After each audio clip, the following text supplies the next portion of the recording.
플러스 경매 김수경입니다. 저는 부산, 울산, 경남 지역 경매 대행 그리고 경매 교육 일을 하고 있습니다. 오늘은 부울경 아니고요. 광주지방법원 사건입니다. 광주지방법원 사건이고 매각기일은 3월 30일 한 달 이상 남았습니다. 사건 번호 2019 타경의 13627 광주광역시 동구 대인동의 다가구 원룸 건물입니다. 토지 면적이 62평 조금 안 되고요. 건물 면적은 약 265평입니다. 감정가 7억 약간 넘고요. 한번 유찰돼서 최저가는 약 4억 9천 되어 있습니다. 조회수 상당하네요. 2주 동안 하루 평균 61명 정도 이렇게 보고 있는 조회수가 조금 높은 편에 들어갑니다. 이 건물이에요. 여러분 사진에 보이는 자세한 입지 같은 것은 검색을 한번 해보시기 바랍니다. 관심 있는 분들은. 토지가 아까 약 62평 정도 된다고 했습니다. 일반 상업지역입니다. 일반 상업지역. 자, 그리고 공시지가가 제곱미터당 75만원. 그리고 감정은 제곱미터당 179만원 해서 토지 감정이 3억 6,516만원 되어 있습니다. 건물은요, 1층부터 6층까지 그리고 지하가 있고 그렇습니다. 그리고 각 층 면적들이 보니까 40몇 평, 뭐 이 정도고, 지하도 40몇 평, 이렇게 되어 있네요. 그렇습니다. 그리고 제시의 건물, 뭐 이건 별 큰 의미가 없고요. 그래서 토탈에서 감정가가 7억이 조금 넘게 이렇게 되어 있습니다. 현황 위치 설명 보니까 동부소방서 북측 인근에 위치하며 주인은 일반 상업지대이다. 본건 인근까지 뭐 당연히 차량 출입 가능하죠. 그렇고 노폭이 그러니까 도로 폭이 6, 7m 정도 됩니다. 세장형 평지로서 상업용 건부짐 이런 말이 있는데 세장형이란 것은 좀 이렇게 길게 말이에요. 그리고 지금 어떤 게 나오냐면 참고사항 해가지고 나오는 말이 뭐냐면은 원룸 등으로 용도 변경 공사 중이다 했습니다. 본건 건물은 공부상 용도가 사무소, 여관 및 주택, 주차장 등이나 공부상 용도가 사무소, 여관 및 주택, 주차장 등이나 현황은 다가구 주택 등으로 용도 변경을 위한 공사 중에 중단된 상태이니 경매 진행 시 참고하십시오 라고 나와 있습니다.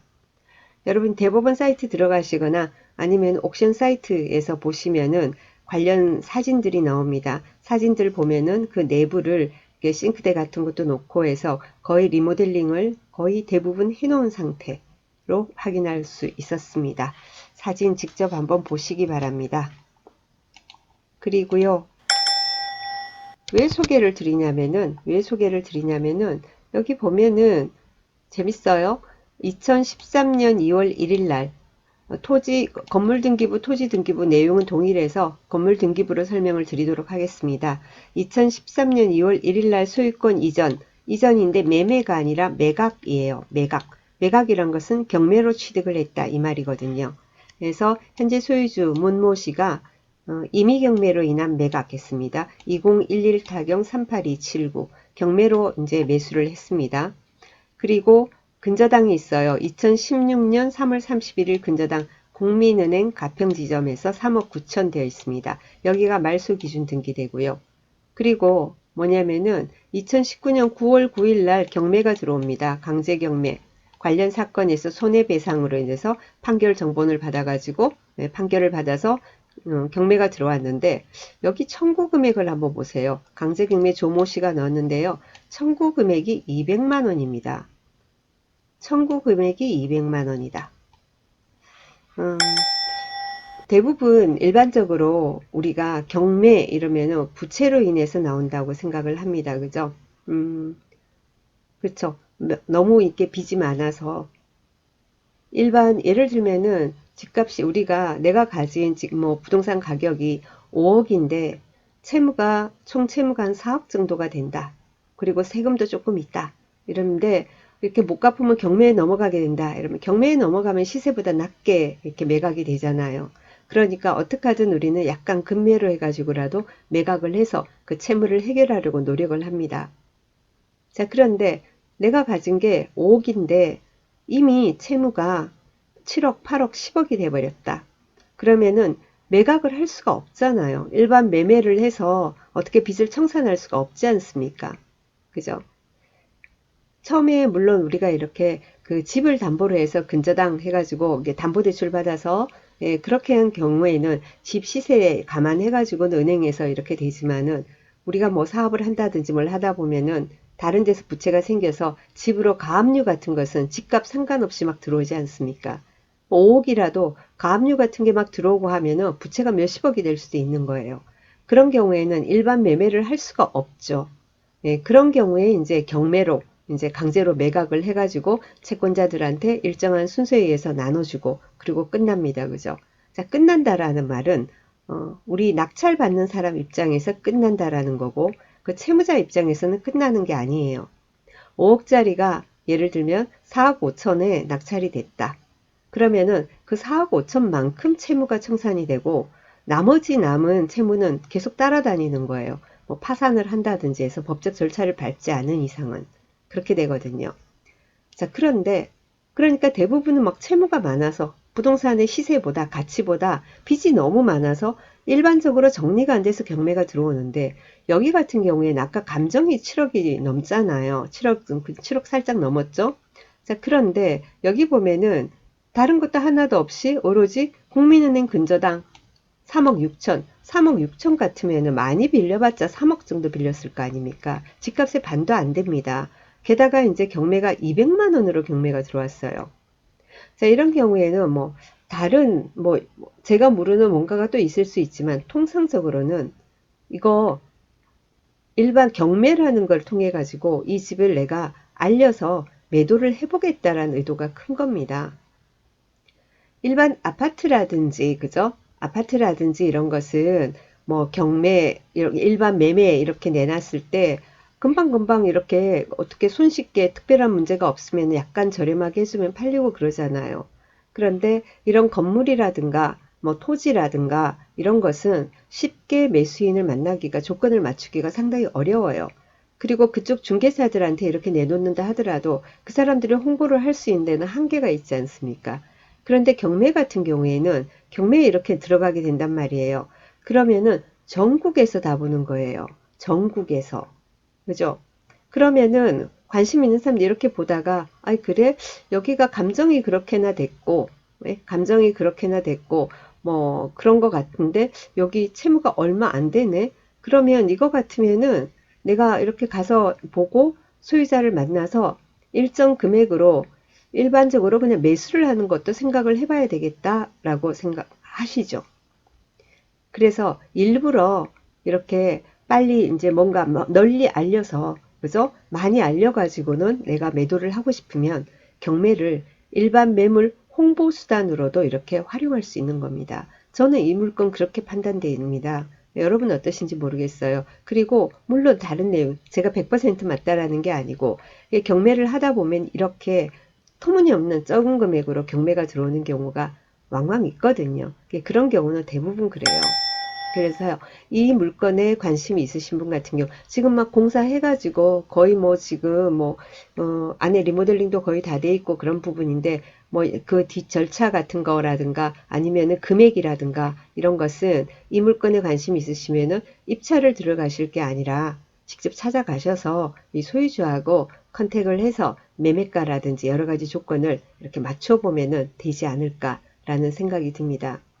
그리고 또 이런 경우에 터무니없이 예를 들면 낮은 금액으로 이게 경매가 되겠어? 당연히 취하되지. 이게 계속 진행될 리가 있나? 그러고는 에이 이거는 취하될 물건이야. 이러고 다른 사람들 안 들어간다고 쳐요. 자, 그럴 때 어느 누군가가 굉장히 낮은 금액으로 낙찰이 됐어요. 근데 소유자 입장에서 볼 때 그 금액이 되게 마음에 안 들어요. 그 금액이 너무나 낮게 낙찰됐단 말이에요. 찾아오는 사람도 없었고 일반 매매하자고 찾아온 사람도 없고 그러면은 그런데 터무니없이 낮게 낙찰이 됐다 그러면은 이거 취하시킬 수도 있겠죠. 200만 원인데. 그죠?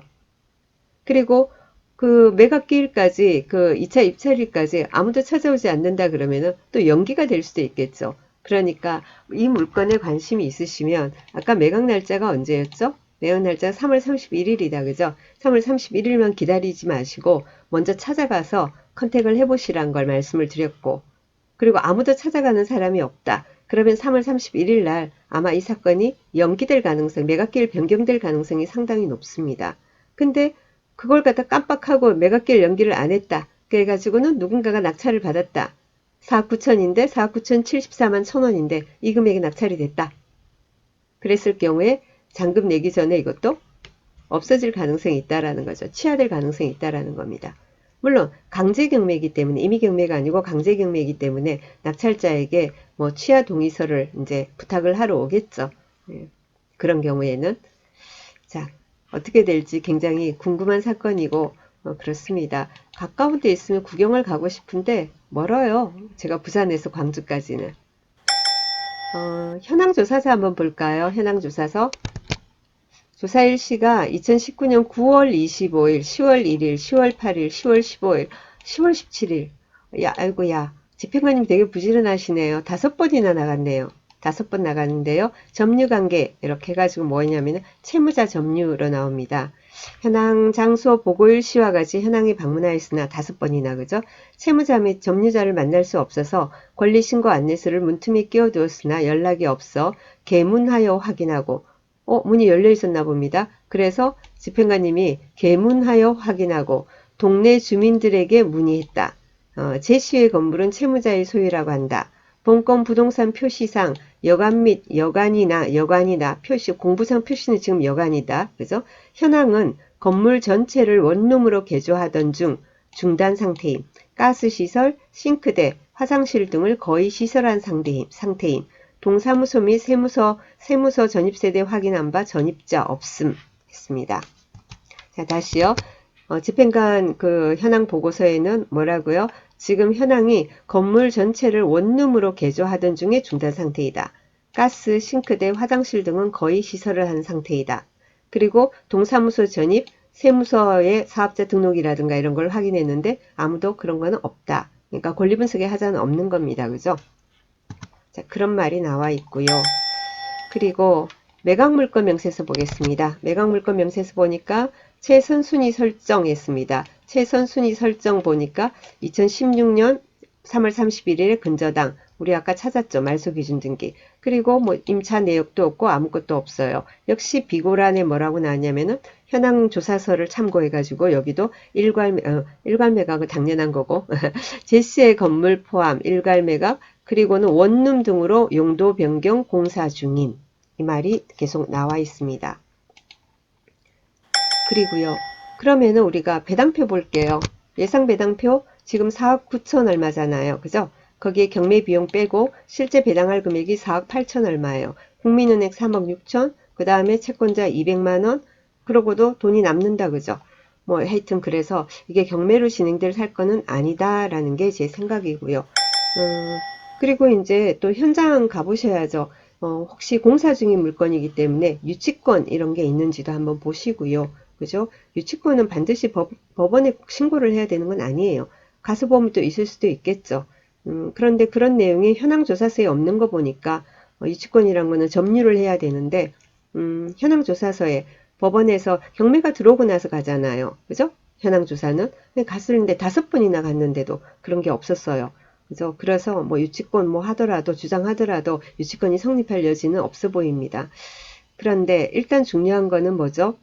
금액이 너무 소액이니까 이거는 분명히 홍보 목적으로 매매를 하고 싶어서 매도를 하고 싶어서 경매를 신청한 게 아닌가라는 게 제 생각이니까 참고하셔가지고 관심 있는 분 한번 방문해 보시기 바랍니다. 자, 오늘 여기까지 하겠습니다. 끝까지 들어주셔서 대단히 감사하고요. 즐거운 하루 보내시고 내일 또 뵙겠습니다.